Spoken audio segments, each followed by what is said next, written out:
vemos esas suculentas. Esa palma bonita que dice Alecas.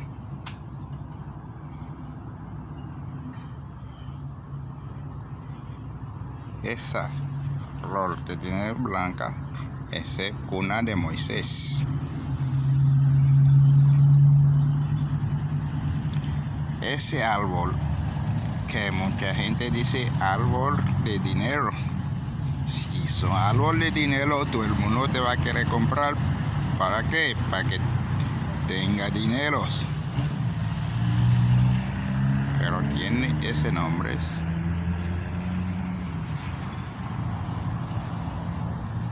Y aquí estamos con un amigo mío, Papuchín. Y Papuchín es el hijo mío. Tengo hijos mexicanos. Papuchín, ¿qué onda, Papuchín?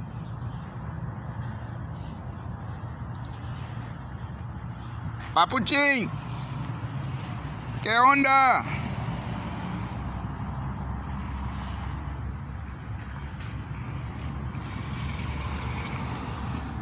Madagascar.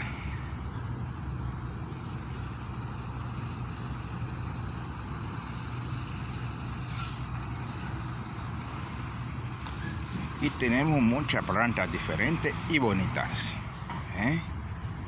Lo que canta la mujer es la planta bonita.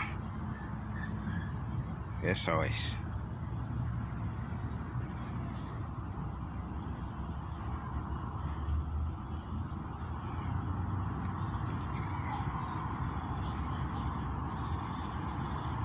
Aquí lo tiene la planta bien agarrada, fila por fila, planta por planta. Qué bonita es.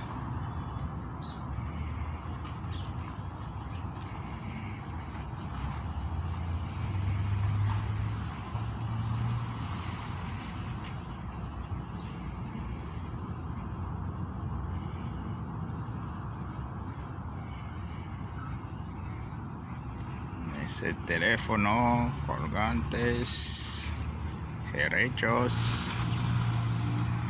Aquí tenemos herechos macho, helecho hembra, helechos Boston.